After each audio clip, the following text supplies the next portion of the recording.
Kawawa na itong ating bayan, ang ating bansa sa mga nangyayari po dito sa ating lipunan. Sobra na po ang away-away na ang mga dahilan, pera, kapangyarihan, at may kaugnayan sa politika. Kongreso at Senado, hindi ko naman nilalahat, mahirap ng paniwalaan. Grabe na sila. Ang mga local official, ganun din. Nagtatalo-talo na.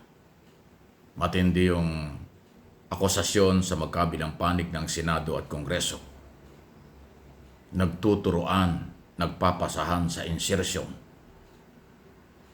At lahat may kinalaman sa mga project na nadiscover na mayroong scam, mayroong ghost project. Ang Kongreso, ang Senado, ang mga local official, at ang Department of Public Works and Highway. Lahat ng ito pero ng bayan ang pinag-uusapan. Lahat ng ito kasapakat ang district engineer, mga opisyalis ng Department of Public Works and Highway, at mga kontraktor. Nagtatake pa na lang sila sa kabila ng paghihirap ng maraming Pilipino, sa kabila po ng malinaw naman na merong pandaraya, pang-aabuso kasi walang project. Iilang lugar lang ang nadidiscover pero madami nang sasabit. Di lalo na ho pag buong Pilipinas na inspeksyon ni Pangulong Marcos at ng kanyang mga tauhang pinagkakatiwalaan. Lalo pang ma-expose ang lahat ng pang-aabuso ng mga may impluensyang politiko sa national and local. So, hindi na ho nakakatuwa, hindi na ho maganda. Kaya kailangan dito ay umaksyon ang ating pong pamahalaang national, ang Office of the President. Ilang beses na po akong nanawagan, nagsabi na panahon na gumalaw ng mabigat na desisyon, mabigat na aksyon para isalba ang bayan sa kamay ng mga abusadong negosyante, government official at politician sa local and national. Hindi na po makukuha sa investigasyon itong mga taong ito. Ang kailangan dito, i-file na ang kaso sa korte at ipakulong. Pag nakawala pa itong mga ito dahil sa koneksyon sa pera, ay talaga hong garapalan na. Actually ngayon, garapal, sobra ang ginagawa na ho nilang pagnanakaw, panluloko sa pera ng mamamayang Pilipino at sa taong bayan. Ulitin ko, pasalamat tayo dahil inamin ni Pangulong Marcos, inexpose niya itong katiwaliang ito, itong ghost project na ito.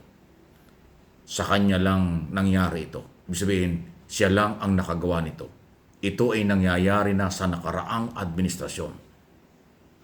Binanggit ko na sa 6 na pangulo ng ating bansa, from Cory, Ramos, Estrada, Arroyo, Aquino at Duterte, nangyayari din po ang ghost project at korupsyon. Pero kinonsente, pinabayaan, walang nangyari, hindi nila in-expose, pinagtakpan pa dahil kampihan ang kampihan. Ngayon, sa ilalim ng Marcos administration, after 3 years, binuko na, napansin na, pinuntahan na ng Pangulong Marcos ang mga project na merong pinaglaan ng pondo pero walang proyekto, walang development, walang ginawa dahil ninakaw ang pera sa buwatan ng mga kinaukulan sa Executive Department, Department of Public Works and Highway, local official, Senado, Kongreso, at pati Commission on Audit na hindi nag-o-audit, mukhang pumatong na rin. Sabi ni Ping Lacson, 0.5 to 1% ang komisyon ng mga taga-COA. So dahil dyan, iririnyo ko ang aking panawagan, Mr. President, do something. I-declare mo na ang state of emergency.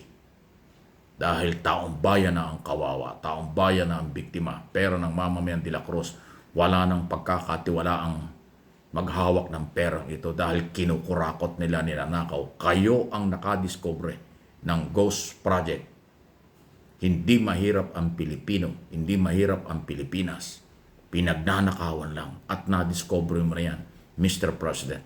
Ground na yan, basehan na yan para mag-declare ka ng karapat-dapat na didisiplina at katatakutan para hindi na maulit.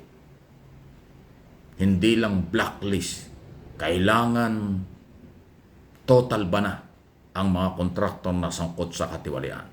Dapat lahat ng politiko, local and national, ipagbawal mong makialam sa programa at proyekto ng Office of the President dahil hindi nila trabaho yan. Hindi trabaho ng congressman, ng senador at ng mayor ang makialam sa project ng Office of the President, sa mga infrastruktura, flood control at iba pa. Dahil yan ay budget ng national government, ng taong bayan, nakapaloob sa batas.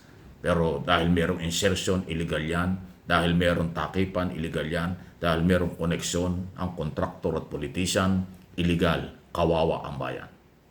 Pag hindi po nyo ginawa ang matinding aksyon, Mr. President, walang mangyayari. Mag-iwan ka ng legacy, yung hindi kakalimutan at hindi makakalimutan ng taong bayan. Ito ang pinakamagandang legacy maiiwan mo, Mr. President, bago ka bumaba sa pwesto sa 2028. Ipakulong mo lahat yan. Ipakulong mo lahat yan. Pag wala kang na ipakulong, baliwala itong expose na ito. Baliwala itong nangyayaring mga ghost project at nakawang ito. Dahil gagamitin nila ang kailang kapangyarihan at koneksyon sa magitan ng kailang pera, perang kanilang ninakaw sa gobyerno, pera ng mamamayang Pilipino, gagamitin nila para ipagtanggol ang kailang sarili. Pero kung magdideclare ka ng isang agresibo at matapang na liderato para matigil ito, kahit papaano, pansamantalang matigil bago bumalik sa normal. Kaya ng Pilipino magsakripisyo temporary. Kaya ng mga Pilipinong magtiis ng hirap at pasakit basta mayroong kapalit na pagbabago, matatanggap yan. Kaysa sa tuloy-tuloy na kahirapan, kaysa sa tuloy-tuloy na nakawan, kaysa sa tuloy-tuloy na pang-aabuso, kung wala namang makukulong at wala namang mapaparusahan, useless ang lahat ng mga pinag-uusapan ngayon. Alam mo, Mr. President, ang tamang solusyon. Panindigan mo na. Ikaw ang may kapangyarihan dahil Pangulo ng ating bansa.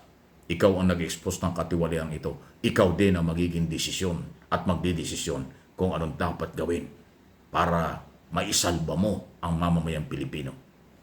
Para maipagtanggol mo ang pera at karapatan ng mga Pilipinong may-ari ng gobyerno at pera na pinagsasamantalahan ng mga politician at kontraktor na nagpapayaman sa pera ng bayang inutang ng gobyerno. Collateral ang mga Pilipino. Puwis, pinagpaguran, pinaghirapang taxes ng mamayang Pilipino. Ibubulsa lang, ibibili lang ng mga luxury car, ibibili lang ng mga mamahaling mga mansyon, ibibili lang ng lahat ng luho sa katawan. Pera ng bayan, wala silang kahihiyan. Kaya ipakulong mo na at gumawa ka ng isang deklarasyon na didisiplina at katatakutan ng lahat ng gumagawa ng mali o labag sa batas. Mr. President, now na